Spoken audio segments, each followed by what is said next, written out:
News 25 is brought to you by Bees Embroidery and Garment Printing, specializing in custom and personalized decoration of gifts, garments, and more. Call 775-727-9444. News is also brought to you by J.K. Nelson Law. Call 727-9900 today for your free consultation. If you need a lawyer, you need Nelson.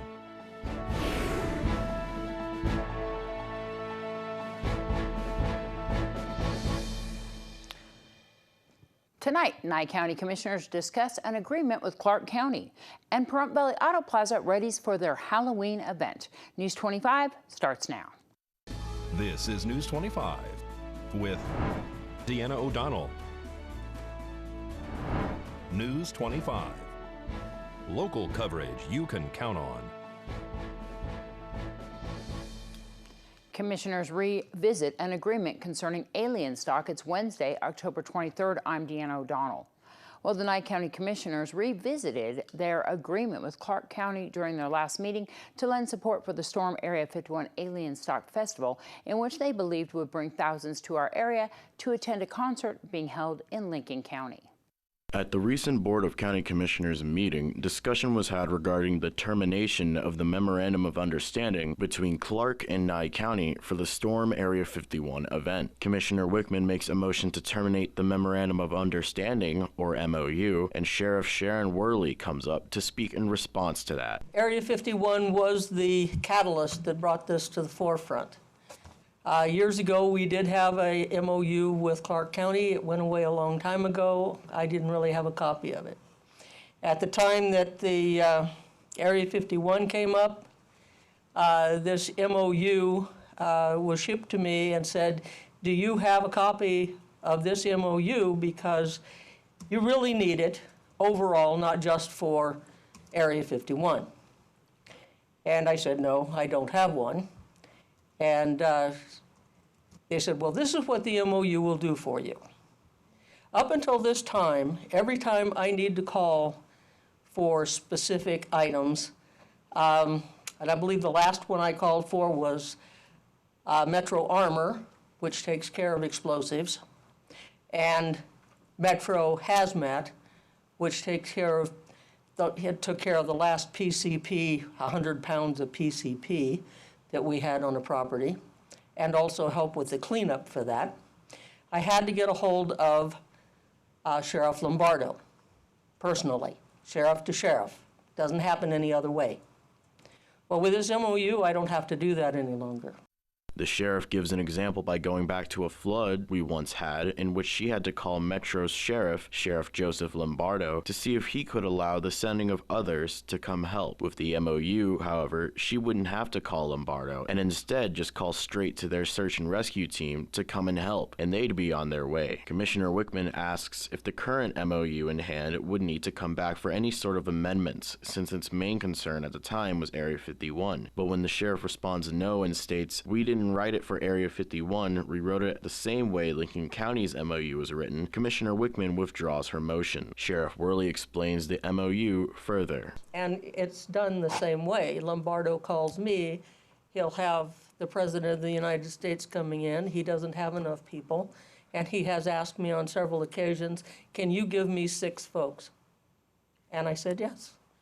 MOU is not only for us to call for help from Clark County, it's also for Clark County to call help from us, and we do provide them with help on a regular basis. Commissioner Strickland makes a motion to keep in place the MOU with the intent to modify the document to reflect our current needs. Commissioner Blundo voices his concerns about the MOU and gives an example of his concern, being Metro giving speeding tickets to Nye County citizens. That isn't going to happen. I hope not, but yeah, I need to have trust. But there's also a level of bureaucracy, and I have to be able to draw that line in policy. So well, the line is already written in this MOU. They don't show up unless I ask them. Now we have grants that work in grants, which are interagency grants, where we do work with them and we do invite them out here. The chairman calls for the vote. Call for the vote. All those in favor say aye. Aye. Aye. Aye. Aye, unanimous. Thank you, Sheriff. Thank you. Thank you. And local resident Doug Dubin spoke to county commissioners during their last meeting to discuss a proposal for a Christmas event. At the recent Board of County Commissioners meeting, discussion was had regarding the approval of an outdoor festival license for a festival titled Nightmare Before Christmas Party in the Park, which would be held December 13th at Petrick Park. Douglas Dubin, who was spearheading the event, spoke about it during public comment. Quick synopsis. So my daughter approached me several weeks ago and said, you know, we don't do anything here in the community for Christmas. Wouldn't it be really great if we had something that the community could get around? And I said, you know, normally I don't do events in 3 months, but sure, let's give it a shot. So in 3 hours, we developed this event, and we've gotten a lot of public response, and we're very excited about it. Nightmare Before Christmas Party in the Park is, if you will, sort of like Fall Festival with a bunch of vendors. We have roving entertainment, we have food and drinks, and the highlight of the evening will be screening Nightmare Before Christmas. It's meant to be an event that gets people out of their houses for the holidays, gets them in the holiday spirit, and this is not intended to be a big moneymaker. It's all about getting people out to have fun and be in the Christmas spirit. That's, in a nutshell, really what Nightmare Before Christmas Party in the Park is all about. Commissioner Blundo asked Dubin about how he'll address the dumpsters, porta potties, gray water tanks, generators, and other utilities for the event. So the determination was made, as other events we'll see in the future, that we're going to do it at Petrack Park to deal with the electrical issues. Some exhibitors require electric. They've been given the option of utilizing the electric. Other vendors don't see the necessity for it. As far as porta potties, I've already been in contact with Elena, and we're definitely on track to have all that taken care of. We are actually going to bear the cost of this project on a family level, again, because we want people to come out. Dubin also states that the vendors are invited to attend at no cost for the space. However, they are going to make a donation for the electrical. He also adds that this is a great opportunity to make last-minute sales and for the public to get last-minute gifts. Continuing further, he says that they have someone taking care of the dumpsters and staff would be dressed in yellow. Commissioner Blundo makes a motion before the vote. Okay, I'll make a motion to approve. I'll second it. Motion and a second to approve. Further discussion? All those in favor say aye. Aye. Aye. Aye. Aye. Let the record show Commissioner Cox is back, but Seems like a fun event. Well, we'll have more news right after this break.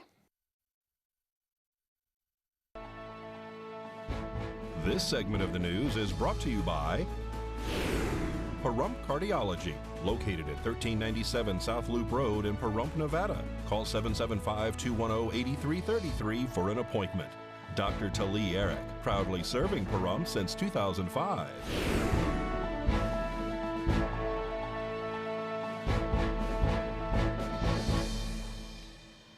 Welcome back. Well, Angela tells us about the controversy which is surrounding Brexit continuing in Britain.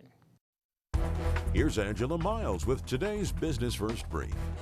Topping our news, UK lawmakers rejected a bill to fast-track Brexit. The pound sold off after Prime Minister Boris Johnson's plan failed to sail through. A change at the top of Under Armour. CEO and founder Kevin Plank is stepping down as Patrick Frisk is taking the lead. Plank started the athletic wear company in his grandmother's D.C. basement. Plank famously battled with the president over his beloved company's base of Baltimore. The leader of Boeing's commercial airplane unit is exiting that company. Boeing is still scrambling to get its MAX 737 back in service. And talk about working it, Adam Neumann, the former CEO of WeWork, will be paid a reported $185 million to lead the company. SoftBank is taking control of WeWork and values that startup around $8 billion. To find out where you can see us every day, go to businessfirstam.com.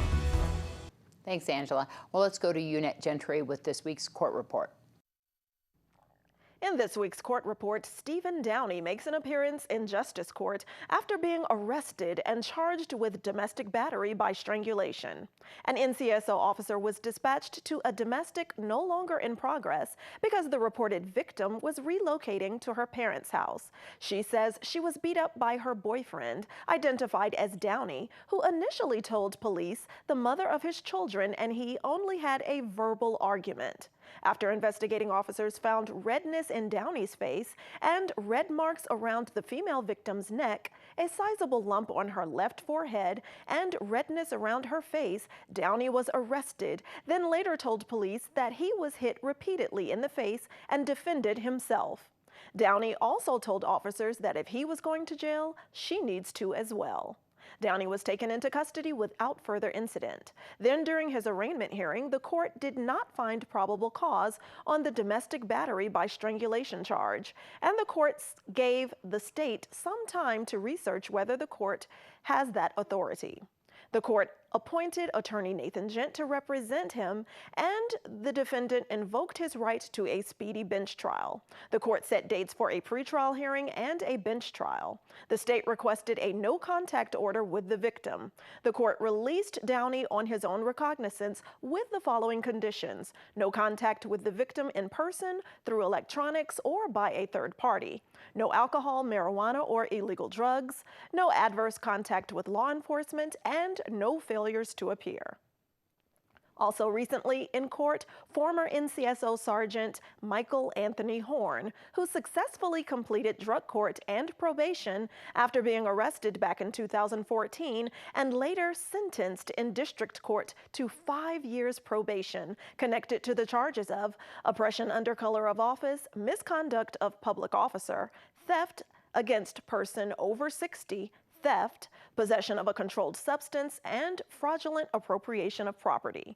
An investigation report states that Horn was taking other people's prescription drugs while on duty. Notably, Judge Kim Wonker denied Horn's motion to reduce his felony charges to misdemeanors. Judge Wonker will not allow Horn to drop all of the felony charges. Notably, as a convicted felon, Horn is not allowed to get his firearms back. This has been your court report. I'm Unette Gentry for News 25. Thanks, Unette. Well, the Nye County Board of Commissioners is having a workshop on October 29th, beginning at 1:30 in the afternoon in their chambers, located at 2100 East Walt Williams Drive right here in Pahrump. The one item on the agenda is a discussion concerning proposed amendments to signage requirements applicable to the Pahrump Regional Planning District 3. The public is invited to attend. News 25 will be right back after this break.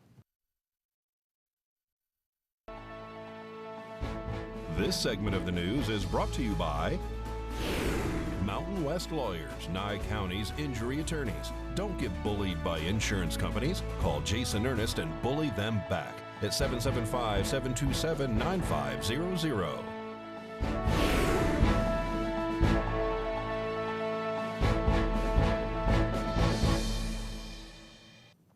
Well, a local man was arrested after he was found sleeping in a vacant home, according to police. Patrol members be advised.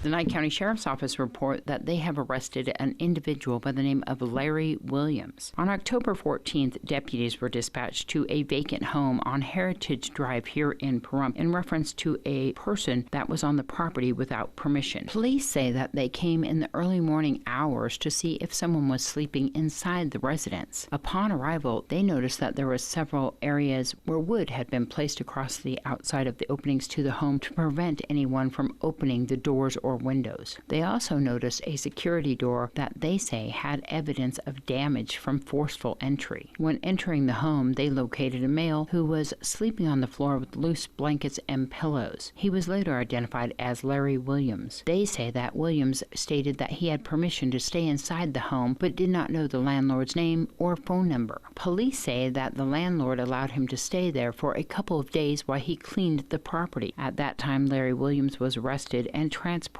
to the Nye County Sheriff's Office Detention Center. He's been charged with unlawful breaking into a vacant property and trespassing not amounting to burglary.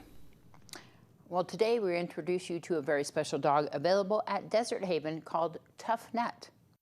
Today's Save a Pet is proudly sponsored by Jason Ernest with Mountain West Lawyers. Call 775-727-9500. Hi, I'm Darby here at Desert Haven Animal Society, and today we are joined with Tough Nut. Tough Nut is a 7-month-old golden retriever mix. She is mainly all a yellowishy gold color, just like a retriever. She is kind of like a medium size. She has a lot of energy. She is a really, really sweet girl, but she's definitely the type of dog that you want to bring out to the yard, let her go and relax, run around the yard for about 15 minutes so you can truly see her real personality.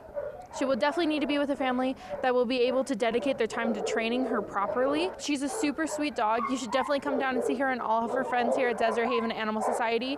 From now until Saturday, all of the spayed and neutered animals are half off adoption fees. So come on down to Desert Haven Animal Society. They're behind the Nye County Courthouse on Ceria Lane. You can give them a call at 775-751-7020, or you can look them up on Facebook at Desert Haven Animal Society, or go online to deserthavenAS.org.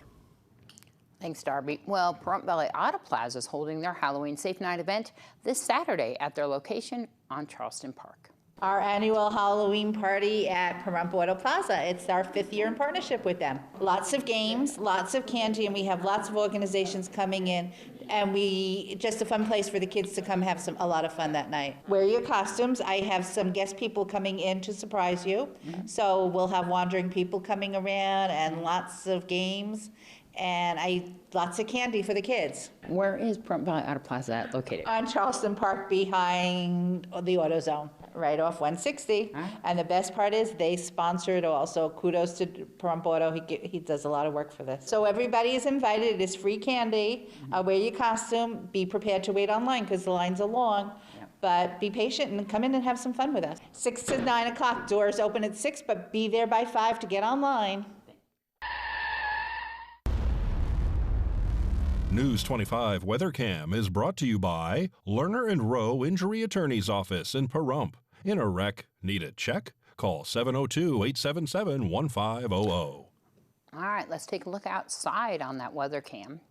Beautiful night. Some wind, though, happening right now. We'll find out more in your forecast right after this break.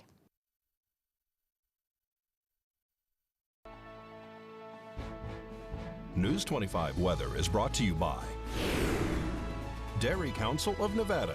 The splash of cream in your coffee, the dollop of sour cream on your burrito, the melted toasty cheese on your pizza. Undeniably delicious, undeniably dairy. Enjoy what's real.